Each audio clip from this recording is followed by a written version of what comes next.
Hello बच्चों, कैसे हो आप लोग। कल का जो अपने पास वीडियो लेक्चर था इसके अंदर हमने डिस्कस किया था कि सदिश जो हैं वो क्या किस किस प्रकार के होते हैं और उनको क्या स्पेशल नाम हम लोग देते हैं। जैसे समान सदिश बोल दिया हमने, किसी को इकाई सदिश हमने बोल दिया, किसी को समांतर सदिश हमने बोल दिया। तो बहुत सारे जो प्रकार हैं वो हमने डिस्कस किए थे कल।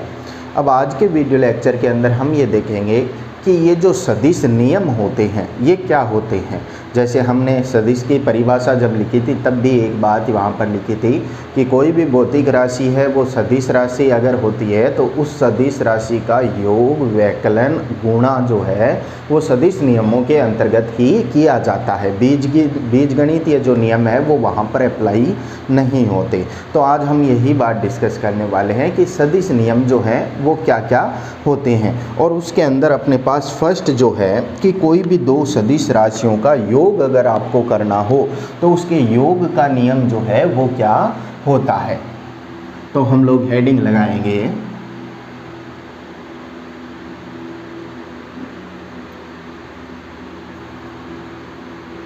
सदिशों का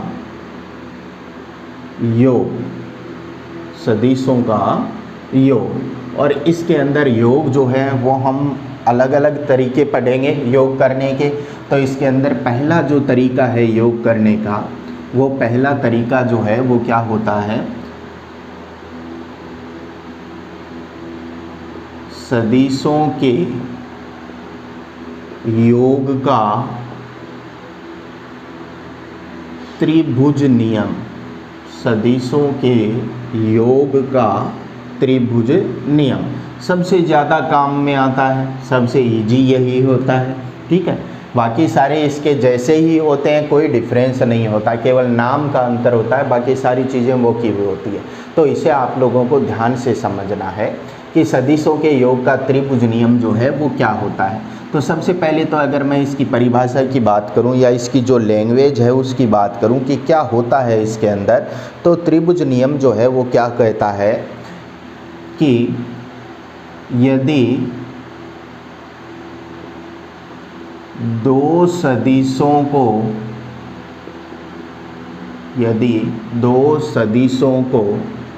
किसी त्रिभुज की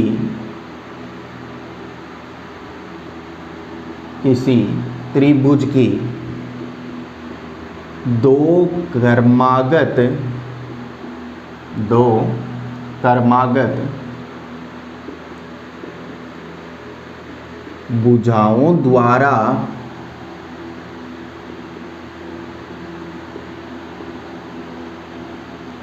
कर्मागत भुजाओं द्वारा एक ही दिशा में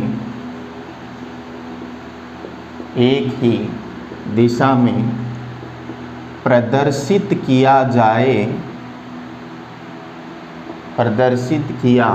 जाए तो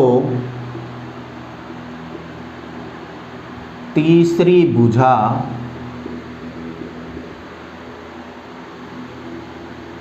विपरीत क्रम में इनके परिणामी को प्रदर्शित करती है। यानी आपके पास कोई दो सदिश राशियां हैं जिनका हमें योग करना है और उन दो सदिश राशियों को अगर हम एक त्रिभुज की दो कर्मागत भुजाओं द्वारा एक ही दिशा में प्रदर्शित कर दें तो जो तीसरी भुजा है वो विपरीत क्रम में इनके परिणामी को प्रदर्शित करती है। यह होता है सदिशों के योग का त्रिभुज नियम।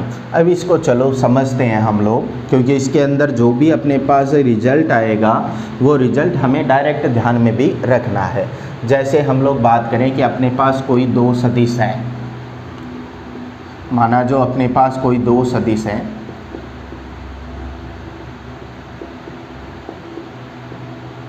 ए और बी, और इनका आप लोगों को परिणामी ज्ञात करना है यानी परिणामी का मतलब क्या हो गया कि इन दोनों को जब मैं योग कर दूंगा इन दोनों का, तो योग करने के बाद में मान जो है वो कितना आ जाएगा। तो चलिए इसके अनुसार हम लोग देखते हैं कि इन दोनों सदिशों को हमें त्रिभुज की दो क्रमागत भुजाओं द्वारा एक ही दिशा में प्रदर्शित करना है। तो एक ही दिशा में प्रदर्शित करते हैं। हम लोगों ने ये यहाँ पर एक इस तरीके से डायग्राम बना लिया, ये यहाँ पर हमने डायग्राम बना लिया, ये वाला इस तरीके से ये बन गया। ये बिंदु जो है वो आ गया O, ये वाला जो बिंदु है वो आ गया A, ये वाला बिंदु आ गया B। ये वाली जो भुजा है, अब देखो मैं यहाँ से शुरू कर रहा हूँ, तो OA जो रेखा है वो सदिश A को निरूपित करे, दिशा ये वाली। AB जो दिशा है, जो रेखा है वो B को निरूपित करे। तो दोनों की देखो दिशा क्या हो गई, समान हो गई। ठीक है, तो दोनों को समान दिशा के अनुदिश क्रमागत भुजाओं का मतलब एक के बाद दूसरी भुजाओं के अनुसार प्रदर्शित किया जाए, तो जो तीसरी भुजा है वो इनके विपरीत क्रम में परिणामी को प्रदर्शित करेगी। तो इनका विपरीत क्रम अगर देखें तो ये जा रही है इधर, ये इधर जा रही है, तो ये वाली जो अपने पास भुजा है वो किधर जाएगी, इस तरफ जाएगी। तो इस तरफ ये वाली भुजा गई, ये इसके परिणामी को प्रदर्शित करेगी। परिणामी को हम लोग R से लिखेंगे, और R जो है वो परिणामी जो है वो क्या होता है, A प्लस B होता है। अब इन तीर के निशानों को अगर हम यहाँ पर निरूपित कर दें कि ये रहा अपने पास OA, ये जो है अपने पास यहाँ पर वो है OB। ठीक है, ये हमने लिख दिया। अब हमें तो R का मान निकालना है, तो हम लोग क्या करेंगे, यहाँ से एक लंब डालेंगे इस तरीके से, यहाँ से इस वाली भुजा को, ये जो A वाली भुजा है इसको हम लोग आगे बढ़ा देते हैं। तो यहाँ पर क्या बन गया अपने पास 90 डिग्री का कोण, और इस बिंदु को नाम दे दिया हमने N। ये जो यहाँ पर कोण है वो बोला जाता है इन दोनों सदिश राशियों के मध्य का कोण, क्योंकि वो कोण किसके बीच का है, वो ये कोण जो है वो है OA और AB के मध्य का है। तो इस कोण को हमने लिख दिया थीटा। ठीक है, परिणामी जो है वो इस वाले सदिश के साथ कितना कोण बनाएगा उसको हम लोग लिख देते हैं अल्फा। अब अपने को मान किसका ज्ञात करना है, अपने को मान ज्ञात करना है परिणामी का, और मान ज्ञात करना है इस वाले कोण का, कि जो परिणामी है वो परिणामी कितना कोण बनाते हुए यहाँ पर प्रदर्शित होगा। तो अगर मुझे यहाँ पर मान निकालना है R का, तो R देखो क्या है अपने पास, R जो है ये सबसे पहले तो OBN त्रिभुज की हम लोग बात करें, तो OBN त्रिभुज जो है वो कैसा त्रिभुज बनता हुआ नज़र आ रहा है, ये एक समकोण त्रिभुज है क्या, जिसके अंदर यहाँ पर N पर 90 डिग्री का क्या बन रहा है, कोण बन रहा है। तो अगर हम बात करें त्रिभुज OBN समकोण त्रिभुज है, त्रिभुज OBN समकोण त्रिभुज है, और समकोण त्रिभुज के अंदर हम लोग क्या लगा सकते हैं, हमें क्या चाहिए, हमें चाहिए OB जो है इस समकोण त्रिभुज के लिए कौन सी भुजा हो गई, OB जो है वो कौन सी भुजा हो गई, कर्ण हो गई अपने पास। ठीक है, कर्ण अपने पास हो गई, हमें क्या चाहिए, आधार और लंब। ठीक है, तो अगर मैं बात करूं कि कर्ण जो है वो है अपने पास OB, अगर OB का मान चाहिए तो OB स्क्वायर बराबर क्या हो जाएगा, OB स्क्वायर बराबर हो जाएगा अपने पास ON का स्क्वायर प्लस में BN का स्क्वायर। पाइथागोरस थ्योरम हमने यहाँ पर लगा दी, पाइथागोरस प्रमेय लगा दी। OB जो है वो क्या बन गया, कर्ण, ON जो है वो क्या बन गया अपने पास आधार, और BN जो है वो क्या बन गया अपने पास, लंब बन गया। अब देखो यहाँ पर ON की अगर हम बात करें तो क्या ON का मान अपने पास है क्या, नहीं है। ON को अगर मैं दो टुकड़ों के अंदर तोड़ लूँ तो मैं लिखूँगा OB का स्क्वायर बराबर ON को क्या लिख सकता हूँ, ON को लिख सकता हूँ OA प्लस में AN। तो हमने लिख दिया OA प्लस में AN का स्क्वायर प्लस में BN का स्क्वायर, इसे हमने नाम दे दिया समीकरण 1। अब देखो यहाँ पर क्या है, OB का मान तो हमें निकालना है। ठीक है, ओ ए का मान है क्या, तो ओ ए जो है वो ये वाली रेखा है और ये वाली रेखा की जो लंबाई है वो सदिश के परिमाण को प्रदर्शित करती है। तो इस रेखा की लंबाई तो है अपने पास ए, ठीक है। ए एन का मान नहीं है और बी एन का मान अपने पास नहीं है। तो ए एन और बी एन का मान हम लोग कैसे निकालें, तो हम लोग बात करेंगे आगे निकालें तो हम लोग बात करेंगे आगे,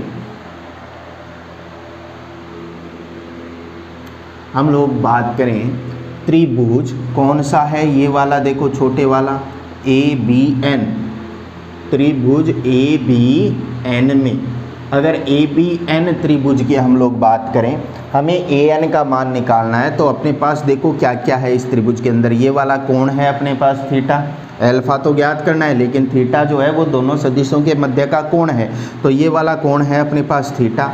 और ये वाली जो भुजा है अपने पास, इस भुजा का मान भी है कितना, बी।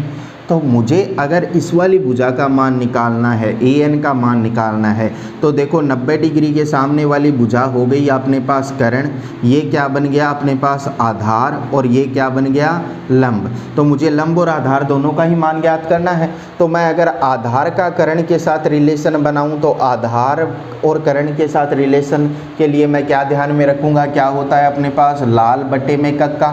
अब हमें आधार और कर्ण में रिलेशन चाहिए, तो आधार और कर्ण में रिलेशन किस में आएगा, कोस थीटा में। लगा दो, कोस थीटा बराबर हो जाएगा आधार बटे में कर्ण।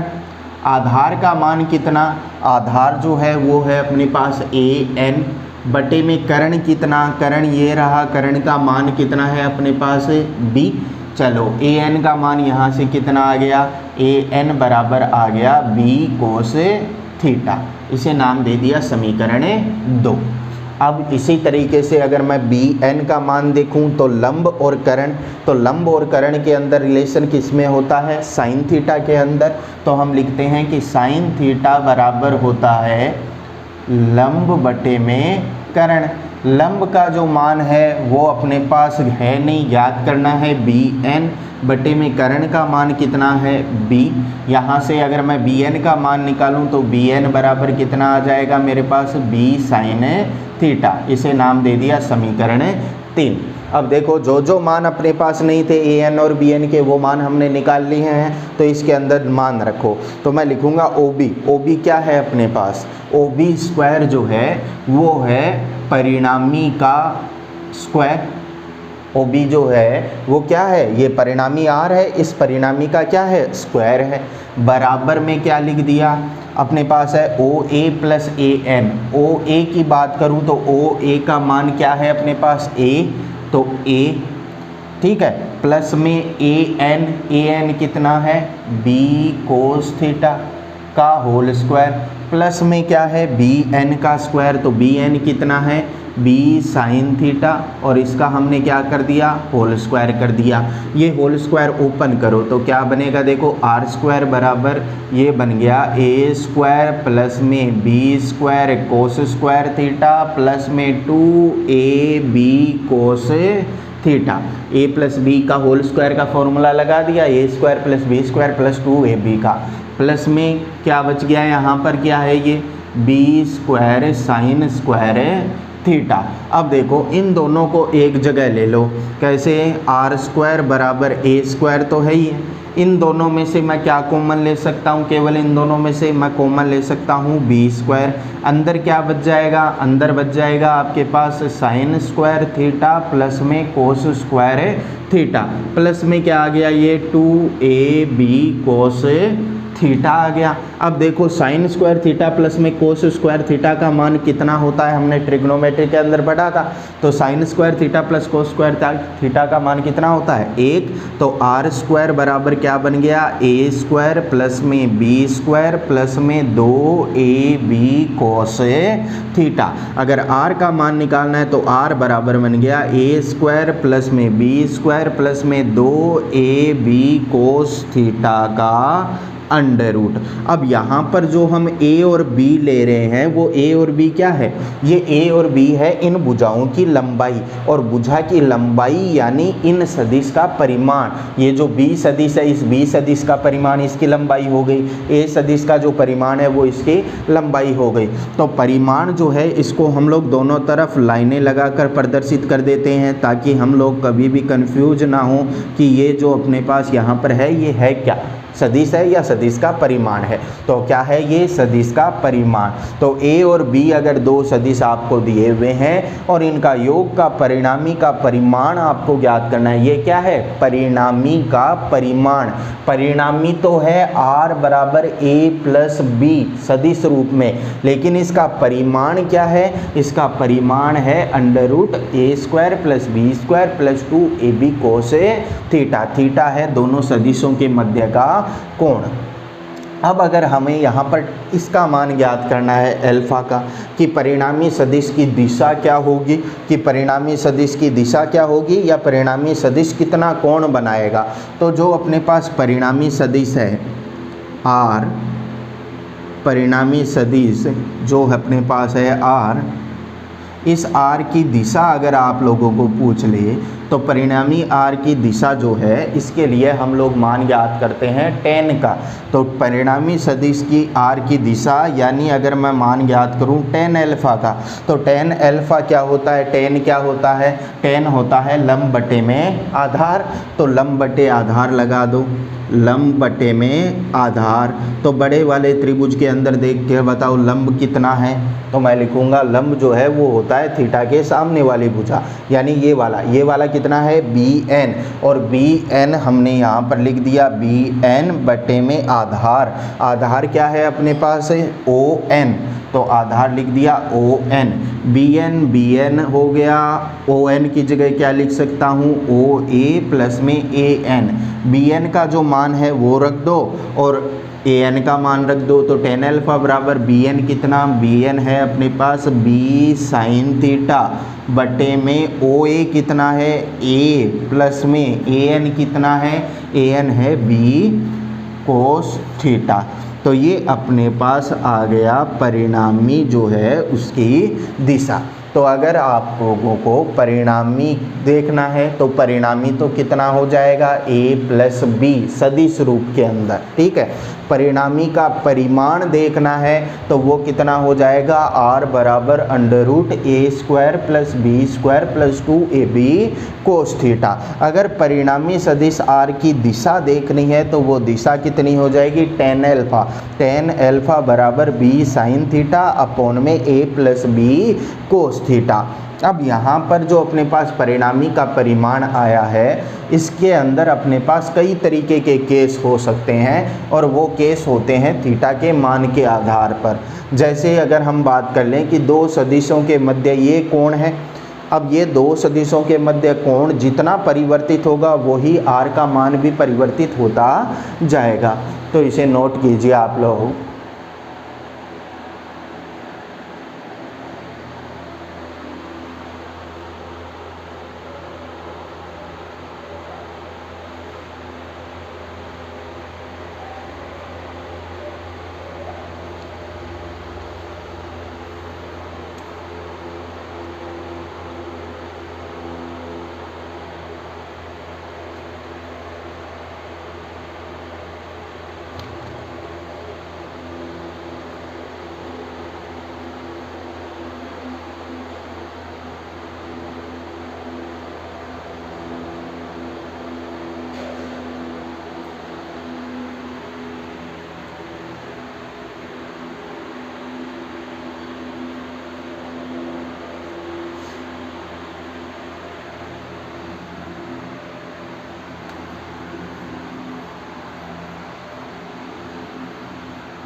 चलिए इसके केस की अगर हम बात करें तो देखो क्या है अपने पास, r बराबर कितना है, r बराबर है a का स्क्वायर b का स्क्वायर प्लस में 2 a का परिमाण b का परिमाण कोस थीटा का अंडर रूट, ये है। अब थीटा के अलग अलग मान के लिए अपने पास अलग अलग केस होते हैं, ठीक है। जैसे दो सदिशों के मध्य कितना कोण है, तो वो दो कोण जितना होगा मान भी वैसे ही अपने पास परिवर्तित होता रहेगा, ठीक है। कैसे? जैसे मैं फर्स्ट केस की बात कर लूँ, अगर बोल दूँ यदि थीटा बराबर हो 0 डिग्री, तो थीटा बराबर 0 डिग्री हो तो कोस 0 का मान कितना होता है? तो कोस 0 का मान कितना होता है? 1 होता है। तो 1 मान होगा तो देखो क्या बन जाएगा, r बराबर अंडर रूट के अंदर मैं बोलूँगा a² प्लस में b² प्लस में 2ab। अब ये जो a² plus b² plus 2ab है, ये किसका होल स्क्वायर बन रहा है? तो ये मैं बोलूँगा किसका होल स्क्वायर बन रहा है? ये बन रहा है होल स्क्वायर बन रहा है। तो ये मैं बोलूँगा किसका होल स्क्वायर बन रहा है? ये बन रहा है a प्लस बी का whole square. a plus B का होल स्क्वायर बन रहा है, यानी स्क्वायर है, ऊपर अंडर रूट है, तो अंडर रूट का मतलब घात कितनी होती है? 1/2 और 2 घात, ये 2 से 2 कैंसिल आउट होकर r बराबर कितना बन जाएगा? r बराबर बन जाएगा a प्लस बी। यानी दोनों सदिश अगर एक ही दिशा के अनुदिश हों, यानी दोनों के मध्य कोण हो कितना हो? 0 डिग्री हो, तो उनका जो परिणामी है उसका परिमाण कितना हो जाता है? a प्लस बी हो जाता है। चलिए अगर हम दिशा की बात करें परिणामी की, तो tan alpha is equal to क्या था अपने पास? tan अल्फा के सूत्र की अगर हम बात करें तो tan अल्फा जो है उसके अंदर हम लोग थीटा की वैल्यू जो है वो रख देंगे, और tan अल्फा की जो वैल्यू है वो अपने पास कितनी आई थी? b साइन थीटा अपॉन में a plus B cos theta. अब ये भी कैलकुलेट की थी हमने यहाँ पर।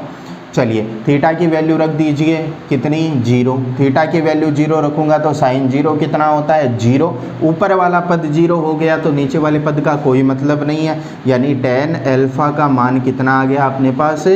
0 आ गया। ये किसकी आ गई? परिणामी की दिशा आ गई। दूसरे केस की अगर हम लोग बात करें तो दूसरा केस क्या बोल देते हैं कि यदि थीटा बराबर 90 डिग्री हो, यानी जो दो सदिश हैं अपने पास वो दोनों सदिश एक दूसरे के लंबवत हों और आपको उन दोनों का परिणामी ज्ञात करना है, तो थीटा बराबर 90 डिग्री हो जाएगा। तो देखो थीटा 90 है तो कोस 90 डिग्री का मान जो है वो कितना होता है? 0। मान r के अंदर हम लोग मान रखें तो r बराबर मैं लिखूँगा अंडर रूट a² प्लस में b² प्लस में 2ab कोस 90। कोस 90 का मान कितना? 0। तो ये पूरा का पूरा पद क्या बन गया? 0 बन गया। तो जो परिणामी है r बराबर वो कितना बन गया? अंडर रूट a² प्लस में b²। यानी कोई दो सदिश अगर एक दूसरे के लंबवत हैं तो उसके परिणामी का परिमाण कितना हो जाएगा? a² plus b²। यानी एक सदिश के परिमाण के स्क्वायर प्लस दूसरे सदिश का परिमाण का स्क्वायर का अंडर रूट बन जाएगा। दिशा क्या हो जाएगी? तो tan अल्फा का जो फॉर्मूला है उसके अंदर वैल्यू रख दो। साइन थीटा, थीटा की जगह कितना रखूँगा? 90। यहाँ पर 90 रखूँ तो साइन 90 कितना हो गया? 1। तो ऊपर क्या बच गया? केवल b बटे में a प्लस बी कोस 90। कोस 90 कितना? 0। तो ये वाला पद 0, नीचे क्या बच गया? a। तो tan अल्फा जो है वो कितना आ जाएगा अपने पास? b बटे में a। ये अपने पास दिशा बन गई इसकी। थर्ड केस जो है वो हम लोग ऐसे भी देख सकते हैं कि यहाँ पर सदिश जो है उसका व्यकलन हो रहा है, ठीक है। वैसे अगर हम इसी के अंदर देखें तो देखो क्या हो जाएगा कि यदि दोनों जो सदिश हैं इनके मध्य कोण हो 180 डिग्री।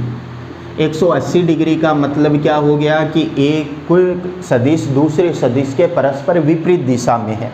अगर परस्पर विपरीत दिशा में है तो हमें क्या देखना पड़ेगा? देखो 180 डिग्री कोण हो गया तो कोस 180 डिग्री का जो मान है वो कितना हो जाएगा? तो हम कोस 180 डिग्री के मान की बात करें तो कोस 180 डिग्री का मान देखने के लिए हम लोग ग्राफ बना लेते हैं। कोस का ग्राफ जो है वो इस प्रकार से होता है, ये रहा अपने पास 0 डिग्री। 0 डिग्री पर मान कितना होता है? 1। ये रहा अपने पास 90 डिग्री। 90 डिग्री पर मान कितना होता है 0। यहाँ पर बन गया अपने पास 180 डिग्री। 180 डिग्री पर मान कितना होता है कोस का -1। तो कोस 180 डिग्री का मान कितना आ गया अपने पास -1 आ गया। मान रखेंगे तो परिणामी का परिमाण जो है वो देखो क्या बन जाएगा, √a² प्लस में b² प्लस में 2ab कोस थीटा 180 डिग्री। कोस 180 डिग्री का मान जो है वो -1 यहाँ पर रखूँ तो r बराबर कितना बनेगा, √a² प्लस में b² माइनस का 2ab, यही बनेगा क्या। अब ये देखो किसका होल स्क्वायर बन रहा है, ये बन रहा है अपने पास a माइनस बी का whole square. a minus B का होल स्क्वायर यानी घात 2 है। अंडरूट की में घात कितनी होती है 1/2, तो 2 घात से 1/2 घात कैंसिल आउट हो जाएगी। तो r बराबर कितना आ जाएगा, a माइनस बी।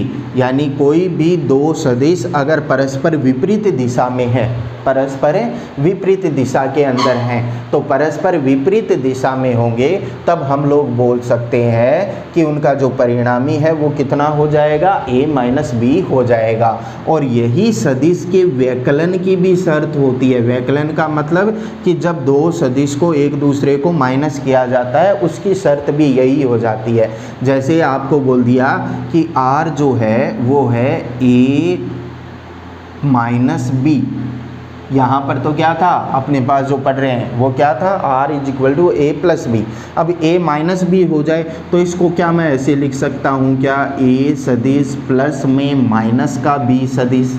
इसका मतलब क्या हो गया, जो a सदिश की दिशा है उसके परस्पर विपरीत दिशा किसकी है, b की, तभी तो वो माइनस बी आया है। तो माइनस बी आ गया। तो यहाँ से अगर मैं परिणामी का परिमाण का सूत्र देखूँ तो r बराबर सीधा सूत्र हम लोग ये भी देख सकते हैं क्या, कि a² प्लस में b² माइनस में 2ab कोस थीटा। ये बन गया अपने पास परिणामी का परिमाण। किसके लिए है ये है व्यकलन के लिए, जब दोनों की दिशा क्या हो, परस्पर विपरीत हो। यही तो अपने पास यहाँ पर आया था, परस्पर दिशा क्या हो, विपरीत हो। तो मैं ये वाला फॉर्मूला जो है वो लगा सकता हूँ व्यकलन के लिए भी। और tan अल्फा का मान देखूँ तो tan अल्फा जो है वो कितना हो जाएगा। तो इस स्थिति की व्यकलन की अगर हम बात करें तो tan अल्फा बराबर क्या फॉर्मूला था अपने पास, ये रहा b sin थीटा अपॉन में कितना बन जाएगा, a minus B cos theta व्यकलन के लिए। लेकिन इस कंडीशन की अगर हम लोग बात करें तो यहाँ पर देखो अपने पास tan अल्फा जो है वो कितना बन जाएगा, मैं लिखूँगा कोस 180 डिग्री तो -1 हो गया। साइन 180 डिग्री कितना होता है, तो साइन के लिए जो अपने पास ग्राफ होता है वो इस प्रकार से बनता है, ये 0 डिग्री, ये 90 डिग्री हो गया और यहाँ पर हो गया 180 डिग्री। यानी साइन 180 डिग्री कितना होता है, 0। तो साइन 180 डिग्री 0 हो गया तो ऊपर वाला भाग 0 हो गया, तो नीचे वाला भाग अपने आप ही क्या हो जाएगा, 0 हो जाएगा। तो tan अल्फा का मान कितना आ गया अपने पास, 0 आ गया है। तो ये अपने पास पहला नियम था जिसकी कंडीशन जो है वो आप लोगों को ध्यान में रखनी है। थर्ड कंडीशन जो है वो व्यकलन को प्रदर्शित करती है, यानी उसके अंदर एक दूसरे के माइनस होता है सदिश राशि, तो व्यकलन को प्रदर्शित करती है। तो हम लोगों को व्यकलन अलग से पढ़ने की ज़रूरत नहीं है, हम इसी के अंदर देख सकते हैं कि व्यकलन जब होता है यानी जब एक दूसरे में से घटाते हैं सदिश राशि को, तो परिणामी का परिमाण तो कितना आएगा, a² plus b² minus 2ab cos theta. और जो tan अल्फा है यानी दिशा जो है परिणामी की वो कितनी आएगी, b sin theta upon a minus B cos theta. Note कीजिए इसे आप लोग।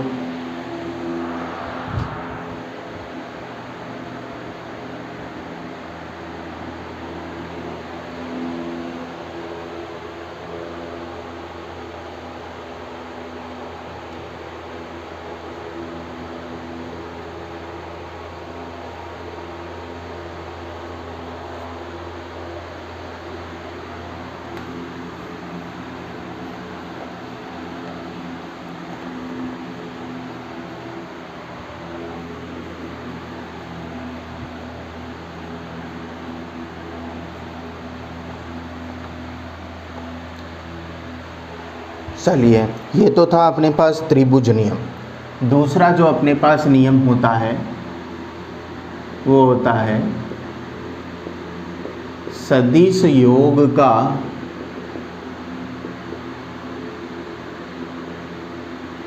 समांतर चतुर्भुज नियम। सदिश योग का समांतर चतुर्भुज नियम। ये सारे वैसे ही सेम त्रिभुज नियम जैसे हमने निकाला है वैसे ही सारे के सारे हैं। अब इसके अंदर क्या होता है, समांतर चतुर्भुज के अंदर की परिभाषा अगर की बात करें अगर हम, तो क्या बोलेंगे, यदि दो सदिश को या दो सदिश राशियों को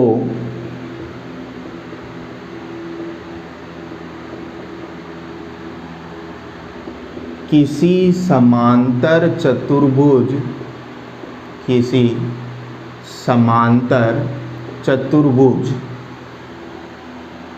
की आसन्न भुजाओं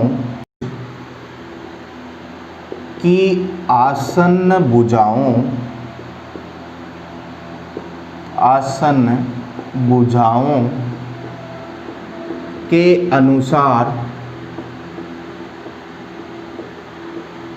प्रदर्शित किया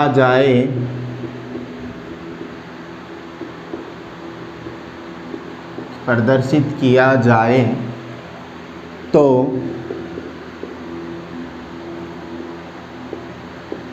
इनके प्रतिच्छेद बिंदु से गुजरने वाला विकिरण, इनके प्रतिच्छेद बिंदु से गुजरने वाला विकिरण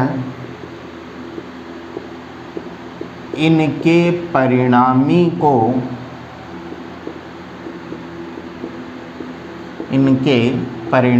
को प्रदर्शित करता है।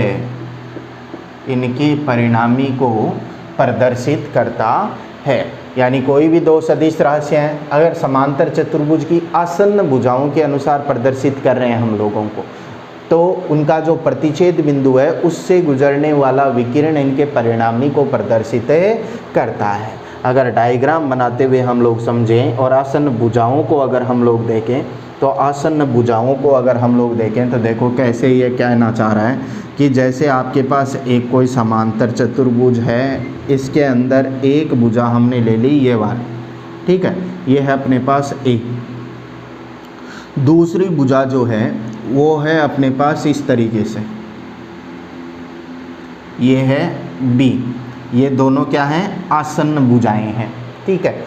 तो ये क्या कह रहा है कि अगर इन दोनों सदिशों के मध्य का कोण जो है वो थीटा हो, दो सदिश राशियों के मध्य का कोण क्या हो, थीटा हो, तो इन दोनों सदिश राशियों के जो प्रतिच्छेद बिंदु है, इन दोनों भुजाओं का जो प्रतिच्छेद बिंदु है, ये तो क्या हो गई, आसन्न भुजाएं हो गई।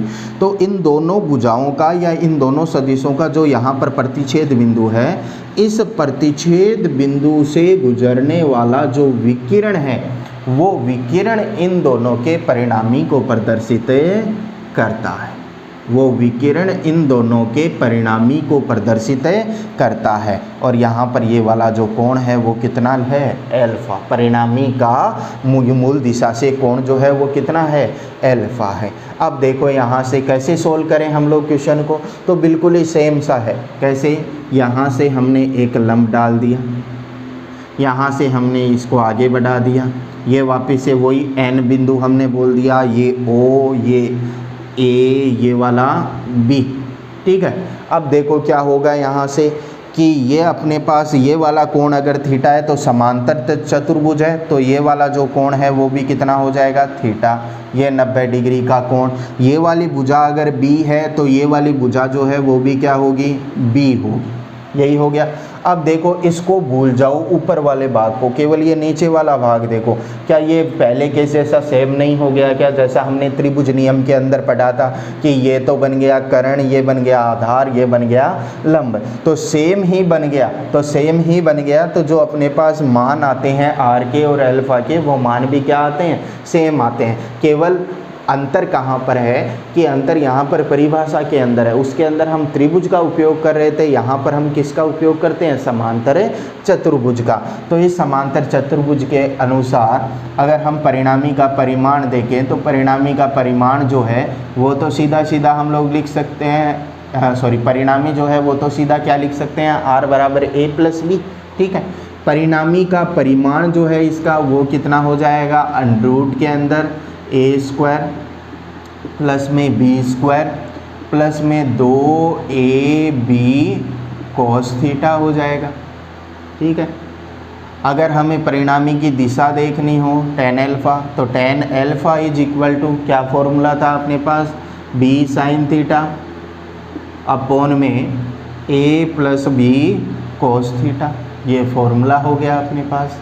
तो यही दोनों फॉर्मूले जो त्रिभुज नियम के अंदर आते हैं वही दोनों फॉर्मूले यहाँ पर भी आते हैं, क्योंकि सेम ही है। ये हम ओ ए का मान ए रख लेंगे, ए एन का मान आ जाएगा, इस एंगल से इस बी एन का मान आ जाएगा, सेम कैलकुलेशन होगी और tan अल्फ़ा और आर का मान वो का वो आ जाएगा। तो इसके अंदर केवल ये ध्यान में रखना है कि ऐसा कोई नियम होता है जिसके अंदर समांतर चतुर्भुज का हम लोग यूज करते हैं। चलिए नेक्स्ट नियम की बात करते हैं हम लोग।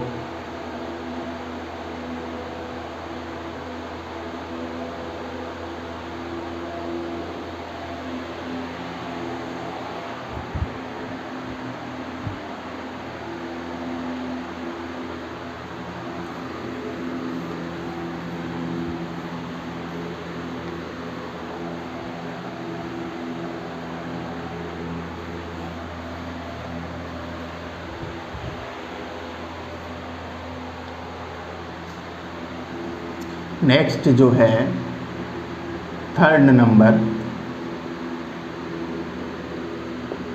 सदिशों के योग का बहुभुज नियम। सदिशों के योग का बहुभुज नियम। अगर बहुभुज नियम की हम लोग बात करें तो बहुभुज नियम जो है वो देखो क्या होता है कि कोई भी अपने पास बहुभुज है, उसकी भुजाएं हैं n। ठीक है, अगर उसकी n-1 भुजाओं के संगत हम लोग किन्हीं सदिश राशियों को ले रहे हैं। ठीक है, मैं पहले इसका डायग्राम बना देता हूँ।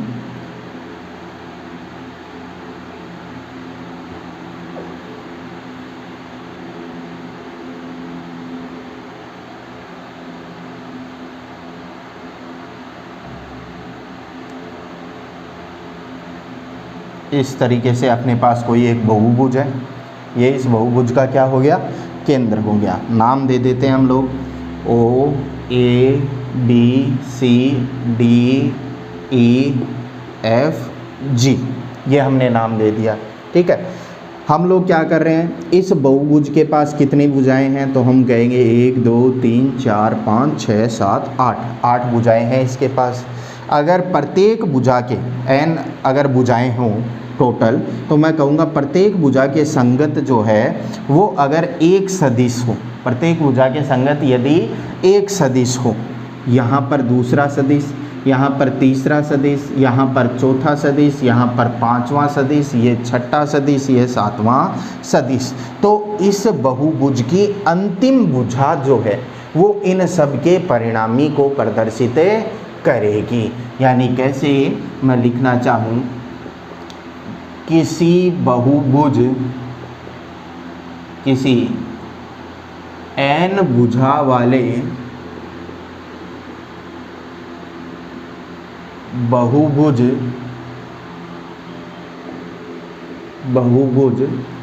की n-1 भुजाओं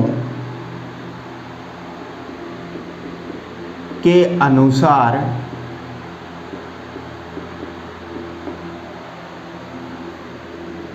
अनुसार सदिश राशियां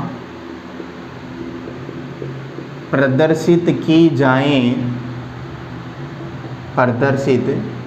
जाएं तो इसकी अंतिम भुजा इनके परिणामी को प्रदर्शित करेगी। अंतिम भुजा इनके परिणामी को प्रदर्शित करेगी। यानी इस तरीके से अपने पास कोई भी बहुभुज है, मैं सदिश अलग अलग लिख रहा हूँ, जैसे ये OA सदिश है, ये AB सदिश है, ये BC सदिश है, ये CD सदिश है, ये DE, ये EF, ये FG। तो जो अपने पास परिणामी है वो परिणामी जो है वो क्या हो जाएगा, तो हम कहेंगे परिणामी जो है वो क्या हो जाएगा। इसको या तो हम लोग छोटा छोटा नाम दे देते हैं, इसको बोल लेते हैं A सदिश, इसको बोल लेते हैं B सदिश, ये बन गया C, ये बन गया D, ये बन गया E, ये बन गया F और ये बन गया G अपने पास। ठीक है, तो मैं क्या बोलूँगा कि A सदिश प्लस में B सदिश प्लस में C सदिश प्लस D सदिश प्लस E सदिश प्लस में F सदिश प्लस में G सदिश, इन सब का जो योग है वो योग किसके बराबर हो जाएगा, वो योग हो जाएगा OG सदिश के। यानी त्रिभुज की n-1, एक भुजा कम ले रहे हैं, n-1 भुजाओं के अनुसार अगर अपने पास सदिश राशियां हैं तो बाकी की जो n-1 भुजाओं के अनुसार अगर अपने पास सदिश राशियां हैं तो बाकी की जो एक भुजा बची है वो इन सब के परिणामी को प्रदर्शित करती है। यह अपने पास लास्ट था सदिशों के योग के नियम के अंदर 3 नियम अपने देख लिए। पहला त्रिभुज नियम, दूसरा समांतर चतुर्भुज नियम और तीसरा सदिशों के योग का बहुभुज नियम, जिनके अंदर पहला जो नियम है वो आप लोगों को ध्यान में रखना है बिल्कुल अच्छे से। लेकिन ऐसा नहीं है कि आप आगे के जो नियम है वो ध्यान में ना रखो, आपको परिभाषाएं जो हैं वो ध्यान में रखनी है। तो इसके अंदर आज जो आपको DPP मिल रही है उस DPP के अंदर सदिशों के योग के आपको क्वेश्चन मिलेंगे, तो वो क्वेश्चन जो है वो आप लोगों को सोल्व करने हैं। तो आज के वीडियो लेक्चर के अंदर इतना ही, कल वापस से इस चैप्टर को आगे कंटिन्यू करते हैं। Thank you.